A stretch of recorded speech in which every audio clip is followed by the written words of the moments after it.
You'll need to rotate the keeper hut to get it to connect up to the path.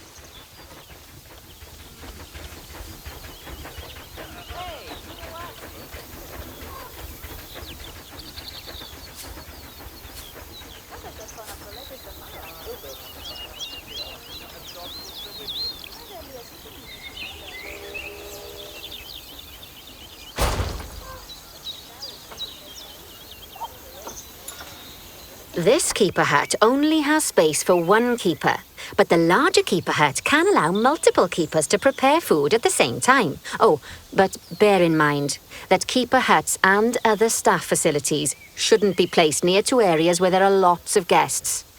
Guests don't like seeing facility buildings, and it can affect their happiness. Negatively, in case that wasn't clear. Something that all facilities, shops, and a whole host of other objects need is power. And that obviously includes your newly built keeper hut. So let's place a transformer next to it, shall we?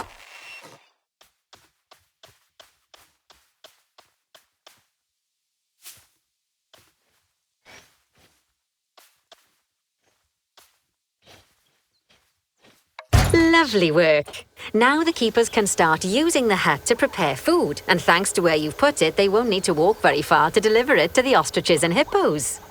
Let's get on to your next objective then. Bengal tigers. We want to adopt some, but I'm afraid there's nothing ready for them yet. Head on over to the plot of land I've marked out. It's not too far away. Righty, your next job is to build a habitat from scratch. And concrete and glass, I expect. So go ahead and build it. Just make sure that the habitat includes that big hole we've dug. Oh, and don't forget to add a habitat gate to the barrier. Oh, and make sure the guests will be able to see the tigers.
Now, Bernie takes safety very seriously at his zoos, so we should probably make sure those tigers can't jump out of their habitat, don't you think? The way we'll do it is by changing the height of the habitat's barrier. Okay then, let's select the habitat barrier and then jump into barrier editing mode. Great! Now highlight the entire perimeter of the habitat. You can do that by selecting fence segments one by one, or select one and hold to use the multi-select mode.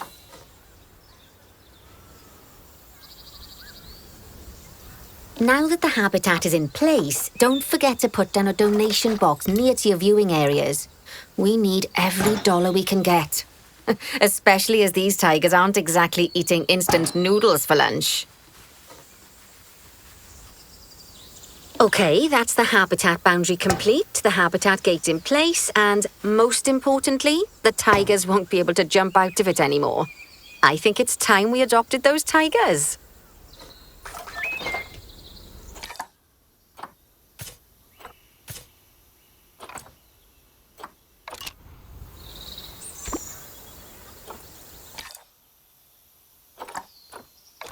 Whilst our trusty caretakers collect and deliver the tigers, let's take a look at preparing the habitat for their arrival. We'll start with the basics. Add a suitable feeding station for them. This time, instead of adding a water bowl, let's try something different. Some animals need a pool in their habitat so they can go for a swim, but they can also use it to drink from. All you have to do is make sure the banks of the pool have a gentle slope so they can easily get a nice, refreshing drink. There's already a pool excavated, but you still need to fill it with water. You should do that by going into Terrain and selecting the water tool. Yes, that'll do nicely. Of course, just like the warthogs and ostriches, these tigers will also need some enrichment. Why don't you add some suitable toy and food enrichment items into their habitat?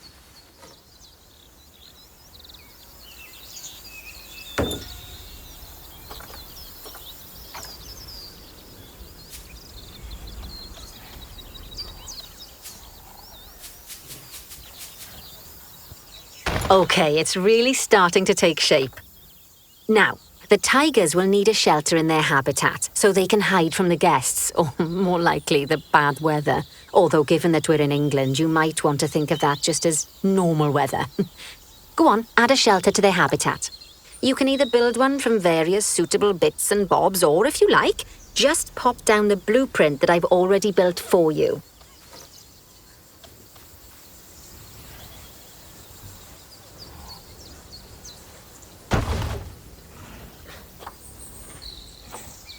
Oh, poor Dabs. I'm sure it can't have escaped your attention that the tigers look a bit miffed. That's because they aren't too keen on the type of terrain in their habitat. Select a tiger and bring up its information panel.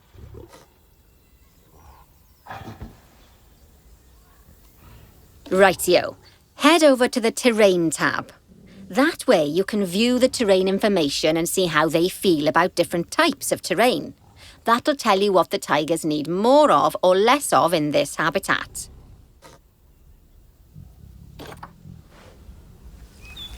Okay then, open the Terrain Editing tool, select Painting, and give them some more soil. Yes, that should help with the habitat part of their welfare.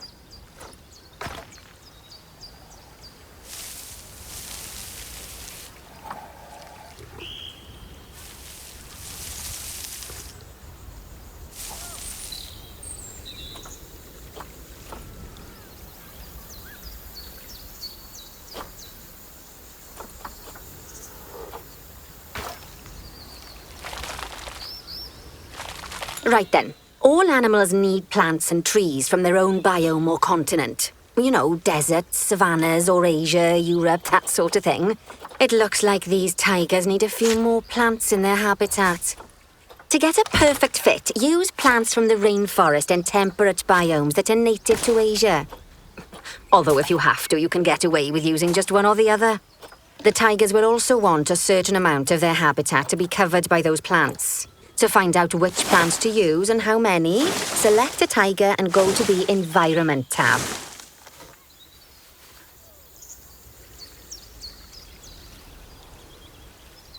Now, as you can see, some of the plants currently in the habitat aren't quite right for the tiger, like the wattle bushes.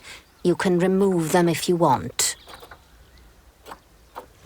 You can find all of the plants you need in the nature section, and you can use the filters to only show the types of plants you want to see.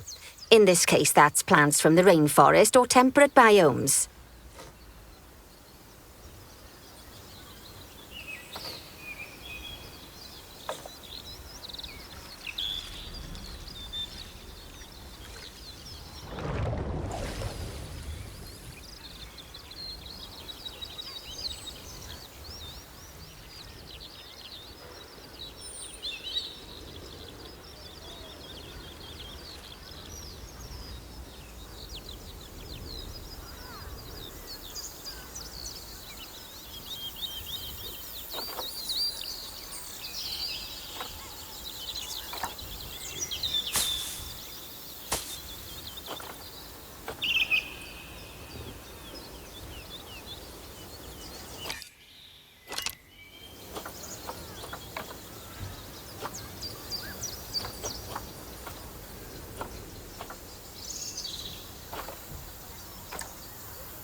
They say the good fences make good neighbors.